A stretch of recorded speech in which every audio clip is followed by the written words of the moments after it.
I had a ghost that sexually harassed me when I was a teenager and a young woman. If you're waiting for the punchline, you can stop. You can believe me or not, but understand this isn't something I made up to be goth or witchy. It's a literal recounting. My family home was built in 1912. Growing up, the upstairs rooms were for the big kids, not me and my younger brother. We shared a room downstairs. Fast forward all the years to my being 16, sophomore year, in my own room. One night, something woke me up by sitting down on the end of my bed. I screamed. I woke the whole house up. I mean, to me, some creeper had broken in. But then no one had. I don't perfectly remember the next part of the night. I don't think it happened again then. I think I was able to just go back to sleep. That would become more rare. On some other night, not much later on, it happened again, before I was asleep, and I felt it. Just like if your mom came to sit down and take your temperature or something, but there was nothing visible there. Then it started bouncing. Look, I know how crazy it sounds, but I felt this. I also felt this oppressive tension of whatever was creating this bouncing, enjoying my terror. I tried something like blocking it, moving my feet where it was sitting, bouncing, fucking with me. Oh, but then the bouncing edged closer to my core, closer to my arms and head, and fuck, that was not better. Moving my feet didn't make it go away, and it scared me more, so I didn't do that again. I bet you're wondering about me now. I can be what people call high-strung, and I do believe in a lot of woo-woo stuff, but I've never done planchette, Ouija, or anything like that. It wasn't something I invited. I was raised Catholic with a formerly Southern Baptist converted mother, so I had a pretty decent amount of respect not to mess with the occult back then, even if some of it interested me. I'm still chicken shit at even the movie advertisements this time of year, much less actual horror movies in full, so there was no media diet warping my mind here either. And I was occasionally brave.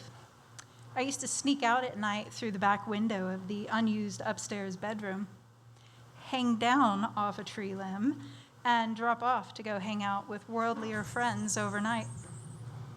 Raw animal courage, I guess. Not quite the same as coping with the supernatural. Drugs? Yeah, a few eventually. Not when all this first started, though. I was a chunky, sheltered, virginal girl for at least 6 months after this started, maybe a year, who could just not conceive what the fuck was happening to me. Although it did feel like a he, didn't come every night. It liked to wait until I might feel relieved and then start up bouncing, or sitting down slowly, then rising back up, rinse, lather, repeat, keeping me from sleeping. The internet was just coming out then. Everything said one key to getting rid of a ghost was at least partly to ignore it. But I was a teenage girl. How the fuck do you have that sort of philosophy at that age? It's taken me years to admit that, yes, I was afraid that it might become corporeal somehow. I knew it was purposefully fucking with my head, and I had a pretty good idea it was getting off on it too, whatever that means for something that fortunately did not have a body. I said, or started, thousands of rosaries in those several years of nights. Acts of contrition too. I said prayers to St. Michael. I had a charismatic friend's grandmother recommend I get red ribbons anointed and hang them over the door. I do something like ancestor worship, asking my late grandmothers, both women of powerful Christian faith, for help and protection. And none of it worked. Now, did I tell anybody? Actually, yeah. My mom had had some lovely experiences with ghosts of friends past. And I have one or two now as well that happened years after this, though. She believed me. She just had zero sympathy. Tell it to get the hell out of your room. No, that didn't work either. Mom was eventually pissed if I'd try to talk about it, like I was making our house look bad somehow, or unwelcoming, or fuck, maybe it was even about value or something callous in her way of thinking. The implication was I was a crybaby. R.I.P., Mom. I loved you and I miss you, but these were not your finest hours. I don't know what my dad thought. It wouldn't have been like him to believe anything like that, but he didn't dismiss me, or low-key scorn me at least. R.I.P., Dad. I saw you wave goodbye to me 6 weeks after you died, too, which was 20 years later. What I wanted them to do was maybe let me have the place saged or hunted or blessed. I don't know, but there wasn't an open door for me to ask for some ghost expert to come help banish it. And I didn't have the knowledge or the means, so it just went on for years. I'd have streaks without it, but not much longer than a week. I'd think when it started up again, fine, you won, I'm scared, just get it out of the way and leave me alone. That didn't work, but nothing made it worse, at least.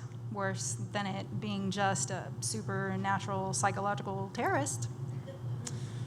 I told some of my friends. Some brief acquaintance in my intro to philosophy course asked if I'd ever thought about sitting up in bed and trying to hug it. It's probably not bad, just happy you can feel it. Having dealt with it for 4 to 5 years by then, I had a much deeper impression of it being malign, or at least a deliberate nuisance, so no hugs. Then I moved out, and it was done. Finally done. My mom said after I moved out, it tried to sit on her bed, but she just told it to go away, and it did. Well, I can't say I begrudge her for that, except her smugness, like it was something wrong with me. I hadn't been as effective as her. Fast forward. The year the economy crashed really bad, sometime between Bush and Obama, I lost my job. I did every single thing wrong. Writing out my 401k, hoping I'd get as good of a position again, but then didn't and had to move back in with my parents at around 30 years old. This is completely fucking humiliating as a life event if you've been lucky enough to avoid it yourself. But they let me bring my cats with me. Again, much as I may be awful hard on them occasionally here, I had great parents. I really did. I didn't go back to my former upstairs bedroom. Too many things, AC being cost prohibitive for one, but they had the downstairs bedrooms. I got one, and my cat slept with me. And that perverted fucking ghost never came back. I don't know if it was the cats or not. There's a lore that ghosts dislike the aloof indifference in which cats view them, makes them feel insignificant enough not to bother. Never. Sorry, that was premature. My cats didn't have free reign over the whole house, so if I took a nap on the couch in another room, it still happened a little. But by then, I did have a mature woman's composure to just not give a damn anymore. Not to mention, it was no longer disrupting the 5 to 8 hours I needed for a regular life either. An academic and an author, one who worked at a pretty swanky, prestigious uni here in Houston, lived down the street from Mom and Dad. It's a long story why he asked to interview me, but his daughters, who were close to a decade younger than me, had also experienced the same creepy motherfucking ghost in their house. So had some of their friends in the same neighborhood, almost all teenage girls. No one had the exact same experiences as me, but I was the only girl my age in the area when I was dealing with it. There were like a half a dozen girls his daughter's age around by then, so maybe it was having fun with the novelty of so many victims. Every one of us felt it was masculine, malicious, and mostly worried what it would or could do if it had a body somehow, that it wanted to hurt us. And the academic author pinpointed the year that all the houses it visited were built, but I don't remember what it was. 1912 was well before the cutoff, like maybe this creepy thing went places it had known when it was alive before. Even all those years later, it was such a relief. Someone finally believed me and that the vulnerability I felt was deserved. Anyway, here in 2025, my parents' house has been sold for years, so I don't give a fuck anymore. I'm almost 50 years old now. I'm mostly deistic, but also New Age woo in a number of ways that don't include anything like mediumship. Maybe you think I'm mentally ill or an attention whore or something, whatever, and then keep walking. Think whatever you want of me and the story. But be aware.